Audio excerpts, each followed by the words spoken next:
শুধু সম্প্রতি বাংলাদেশের একজন বিখ্যাত দায়ী মালয়েশিয়ার সফরে এসেছিলেন। ওনার সাথে আমার দেখা হয়েছে, আলাপচারিতা হয়েছে। তো আলাপচারিতার এক সময় উনি বললেন যে, প্রিয় ভাই, আমরা যে সময় দাওয়াতি ক্যারিয়ার শুরু করেছি তখন এত ক্যামেরা ছিল না, এত ইউটিউব ছিল না। ফলে আমরা অনেক সময় বক্তব্য দিতে যে স্লিপ অফ টাং হতো, ভুল হয়ে যেত, বা এমন কথা হয়তো আমি বলেছি যেটা অন্যদের ভালো লাগেনি, সেটা সেখান পর্যন্তই থেকে যেত। এটা নিয়ে এত হইচই হতো না, এত হট্টগোল হতো না। কখনো যদি আমি ফিল করতাম যে এই কথাগুলো চেঞ্জ করা দরকার তো চেঞ্জ করে ফেলতাম, আর কেউ যদি দৃষ্টি আকর্ষণ করতো তখন হয়তো রিভাইজ করতাম। তো তিনি আমাকে বললেন, কিন্তু আপনাদের দাওয়াতি ক্যারিয়ার শুরু হয়েছে একটি ভিন্ন রকম অবস্থার মধ্য দিয়ে, অর্থাৎ আপনারা দাওয়ার কথা শুরু করেছেন ক্যামেরার সামনে বসে। আমরা যখন দাওয়াতি ক্যারিয়ারে এসেছি তখন আমাদের সামনে ক্যামেরা, আর এখন তো এত ক্যামেরা, অনেক সময় এমনও হয় যে আমার কিছু কিছু প্রোগ্রামে 30-40টা ক্যামেরা সামনে বসানো, ফলে পেছনে যারা শ্রোতারা আছেন ওনারা বিরক্ত হয়ে যান এবং ওনারা বলেন যে এই যে ক্যামেরাম্যান ভাই, আপনার ক্যামেরা সরান, হুজুরকে দেখতে পাচ্ছি না। তো এরকম একটি পরিস্থিতি হয়। তো উনি বললেন যে এত এত ক্যামেরার সামনে যখন আপনারা কথা বলেন, আপনাদের each and every word are recorded, আপনাদের সব শব্দ রেকর্ড হয়। ফলে আপনি কোথায় কি বলেছেন, কিভাবে বলেছেন, সবগুলো রেকর্ড আছে।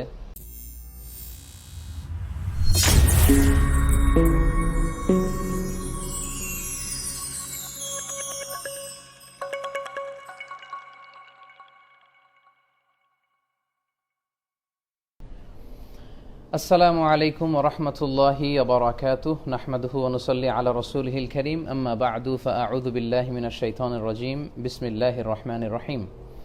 ওয়া তাআওয়ানু আলাল বিররি ওয়াত তাকওয়া ওয়া লা তাআওয়ানু আলাল ইসমি ওয়াল উদওয়ান, সাদাকাল্লাহুল আযীম। প্লিজ এই ভিডিওটি শেয়ার করে দিন। নিচে শেয়ার নামক একটি বাটন দেখতে পাবেন, সেই শেয়ার বাটনটি ক্লিক করুন। ফলে আপনার বন্ধুবান্ধবদের সাথে আজকের লাইভটি শেয়ার হয়ে যাবে এবং সচেতনতামূলক ভিডিওটি দেখে তারাও সচেতন হতে পারবে ইনশাআল্লাহুল আজিজ। হুজুর, আপনি ইংরেজিতে কথা বলেন বলে হাফিজুর রহমান কুয়াকাটা আপনার বিরুদ্ধে। ইংরেজিতে কেন কথা বলি এটা প্রায় বলেছি। আসলে আমরা অভ্যস্ত। আমি মাস্টার্সের রিসার্চ করেছি ইংলিশে, পিএইচডি রিসার্চ করেছি ইংলিশে, ফলে কিছুটা অভ্যস্ত। আবার আমাদের অনেক শ্রোতা আছেন যারা ইংরেজিতে কিছু টার্মিনোলজি ইউজ করলে বুঝতে সুবিধা হয়।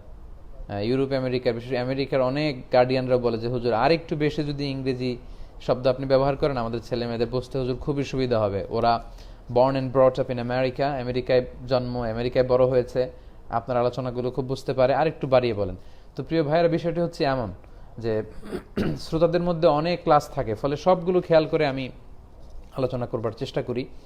যিনি আমার বিরুদ্ধে হয়তো বলেছেন উনি হয়তো বুঝতে পারেননি, বা কোন কনটেক্সটে বলেছেন আমি জানি না, না জেনে আমি কোনো মন্তব্য করতে চাচ্ছি না কারো ব্যাপারে। ইতিমধ্যে আমরা দেখতে পাচ্ছি প্রায় 6,000 ভাই বোন এই লাইভটিতে যুক্ত হয়েছেন।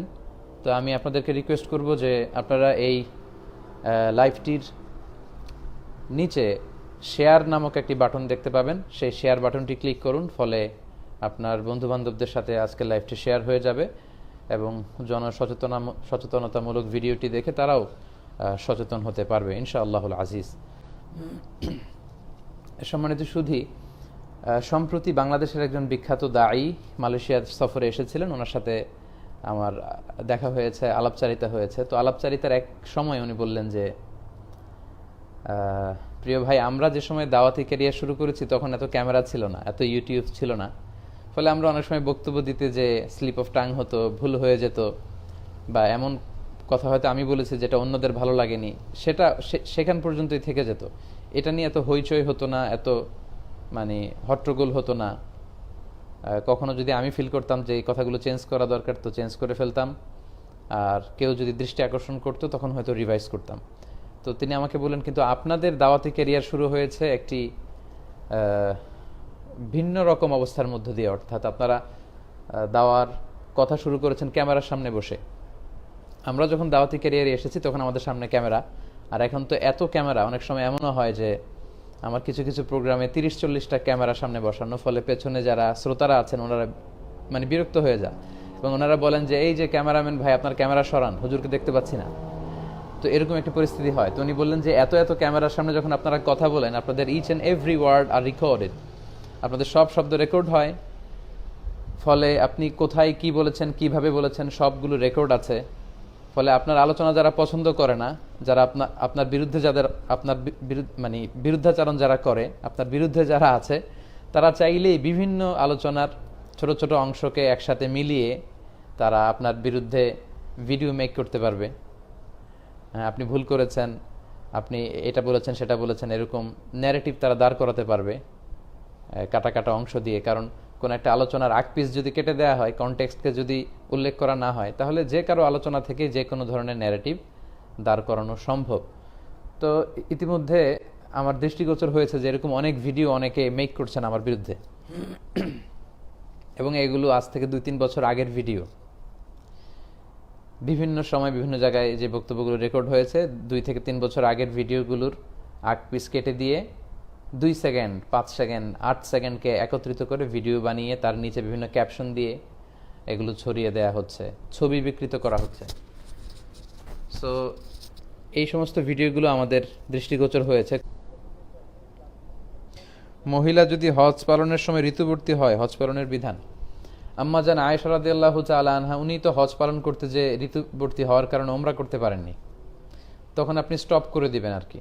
তখন আপনি তাওয়াফ করতে পারবেন না, তখন আপনি সালাত পড়তে পারবেন না, কিন্তু ওই অবস্থায় আপনি জিকির আজকারগুলো করতে পারবেন, উকুফ আরাফা করতে পারবেন, উকুফ বি লাইলাতি মুজদালেফা করতে পারবেন, মিনায় থাকতে পারবেন, সবই থাকতে পারবেন।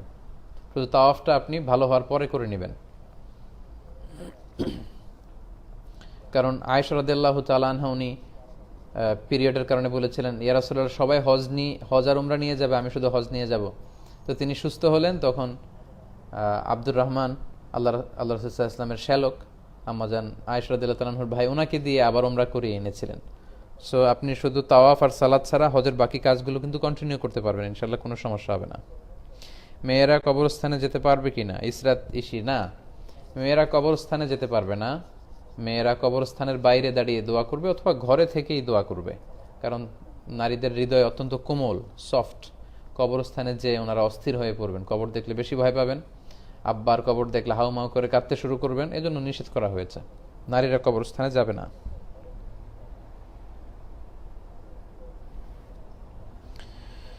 সম্মানিত সুধী, আমরা খুব লম্বা চূড়া সময় নিব না লাইভে। আমি লাইভে দেখতে পাচ্ছি 8,000 ভাই বোন অংশগ্রহণ করেছেন।